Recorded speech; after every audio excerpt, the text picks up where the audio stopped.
Novom Sadu, 4:0, Novi Sad Zemun, sigurna igra domaćina koji je u trci za Super ligu. Što se tiče Zemunaca, oni će imati tešku utakmicu u sredu protiv ČSK Čelareva Pivare u Gradskoj Varoši, a ovo je trenutak kada je intervenisao golman Zemuna Kirovski. Lopta je došla na kraju do Bogunovića i ovaj kiks je skupo koštao u 33. minutu ekipu Zemuna. Vodi Novi Sad 1:0, 700 gledalaca. Nedeljković iz Jagodine na centru kao glavni arbitar, Bogunović, Bajat, Batioja i Stevančević bili strelci, a mi ćemo ovaj gol videti još jedan put. Pre toga, ipak da kažemo aktere, Vesić na golu Novog Sada, Kapčić, Đukić, Paripović, Jovanović, Čovilo, Bogunović, Abrić, Đuro, Stevančević, Bajat i Josimov, Opsenica, Bareiro i Batioja. Što se tiče Zemuna, Kirovski, Cvetković, Živković, Blagojević, Savić, Mitrović, Caki, Cvetković, Jovanović, Đorović, Vujošević, Stanković, Paunović i Vidić. Dakle, igrači Zemuna imaju popravni već u sredu koliko na svom stadionu pred svojom publikom u okviru 30. vanrednog kola Prve lige Srbije, prvo poluvreme u Novom Sadu, sigurna igra domaćina, jedna lopta u mreži golmana Kirovskog, strelac je Bogunović.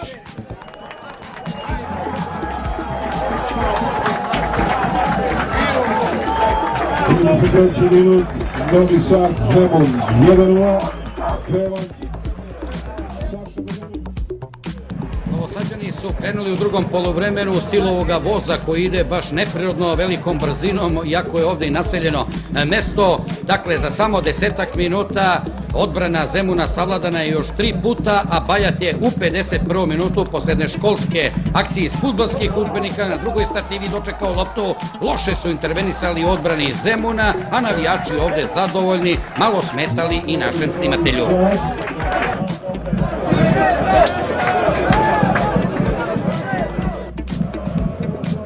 Samo nekoliko minuta kasnije već je bilo 3:0 kada je domaćin izveo akciju sa desne strane. Vidite, lopta ubačena uz liniju, a onda je trčao tamo sa te desne strane, čini se, Đuro Stevančević i uposlio ovde Batioju. Školska akcija kao na malom fudbalu. Ponovo gledaoci smetaju snimatelju koji nije uspeo ovde dobro da se snađe i da napravi drugi ugao. U svakom slučaju vidi se kompletna akcija Stevančević, Batioja, 3:0, a sve je bilo gotovo u 64. minutu kada je Đuro Stevančević krunisao svoju dobru igru četvrtim golom za svoj tim, a vidite, Aleksandar Kirovski, jedan od najboljih čuvara mreže Prve lige Srbije, ne može da se načudi šta ga je snašlo u ciglo 10 minuta.